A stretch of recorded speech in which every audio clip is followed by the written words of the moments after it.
Bienvenido al canal, soy Almudena y hoy en el glosario de Excel te voy a explicar la función unir cadenas, una función que te resultará muy interesante si sueles utilizar la función concatenar o concat. Vamos a ver la función unir cadenas con este ejemplo sencillo. Imagina que te han pedido que unas el nombre y los apellidos en una única celda. Bien, pues con la función unir cadenas puedes concatenar una lista o rango de cadenas de texto mediante una cadena o carácter delimitador.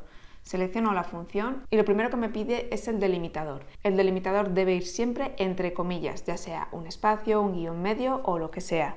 Entonces abro comillas, yo quiero un espacio y cierro comillas.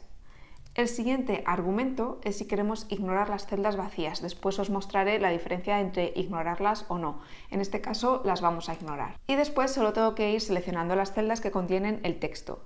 En mi caso, como las celdas están seguidas, no voy a seleccionar una a una, sino que voy a seleccionar todo el rango, pulso Enter y aquí tengo el nombre y los dos apellidos. Ahora solo tengo que aplicar esto al resto de los nombres y ya estaría. Como ves, es muy rápido y ahorramos mucho tiempo. Vamos a ver qué ocurre ignorando y sin ignorar las celdas vacías. En este caso lo que he hecho ha sido eliminar el contenido de alguna de las celdas para tener celdas vacías en el rango que queremos unir. Usamos la función unir cadenas, establecemos el mismo delimitador. En este caso vamos a incluir las celdas vacías, seleccionamos la opción de falso y seleccionamos el rango. El resultado sería este. Puede que no veas la diferencia con respecto a ignorar las celdas vacías, así que voy a introducir la fórmula en esta celda ignorando las celdas vacías.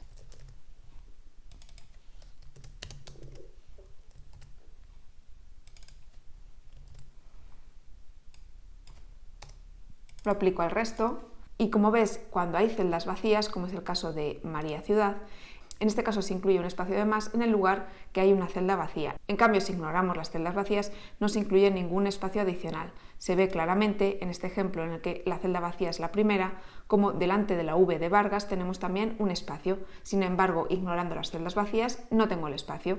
Hasta aquí os he mostrado un uso básico de la función unir cadenas, pero a mí me gusta ir un poco más allá y en este caso os voy a mostrar cómo podéis sacarle mucho más partido. Imagina que lo que te piden es que incluyas los apellidos seguido de una coma y después el nombre. Entonces aquí no tenemos un único delimitador, sino que tenemos dos. ¿Podríamos hacerlo con la función unir cadenas? Te voy a mostrar cómo.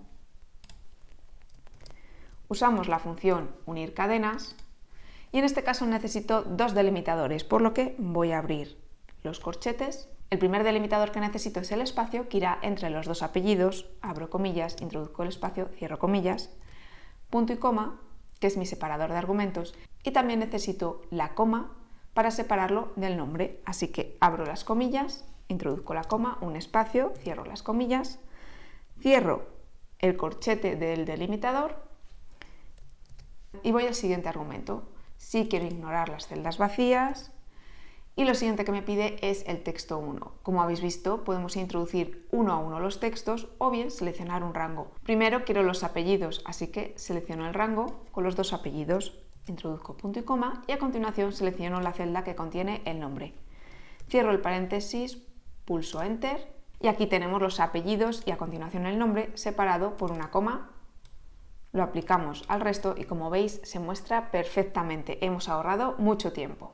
¿Y qué pasa si lo que tienes que crear es un email corporativo para cada una de estas personas que debe incluir los tres primeros caracteres del nombre, del primer apellido y del segundo apellido, seguido de una arroba y el dominio de la empresa? ¿Podríamos hacerlo con unir cadenas? Vamos a ver cómo. Comienzo a escribir unir cadenas. En este caso también voy a utilizar varios delimitadores, así que abro los corchetes. Como quiero que los tres caracteres de nombre, primer apellido y segundo apellido vayan seguidos, necesito que el primer delimitador no exista, así que abro y cierro las comillas. Entre el primer apellido y el segundo apellido tampoco quiero delimitador, así que abro y cierro comillas. Y el tercer delimitador va a ser el símbolo de arroba. Cierro el corchete y en el siguiente argumento voy a ignorar las celdas vacías. A continuación me pide el texto y como os he comentado queremos solo los tres primeros caracteres de nombre, primer apellido y segundo apellido y para ello voy a utilizar la función izquierda que ya expliqué en un tutorial anterior, te lo dejo aquí en la parte superior derecha. Comienzo a escribir izquierda, lo primero que me pide es el texto, selecciono las 3 celdas y el número de caracteres, que en este caso son 3. Cierro el paréntesis de la función izquierda, escribo punto y coma. Necesito también el dominio, que lo voy a introducir manualmente, por lo que lo escribo entre comillas. Cierro las comillas, cierro el paréntesis de la función unir cadenas, pulso Enter y aquí tengo el email corporativo. A mí no me gusta verlo así con mayúsculas, así que voy a editar la función y delante de la función unir cadenas voy a usar la función minus.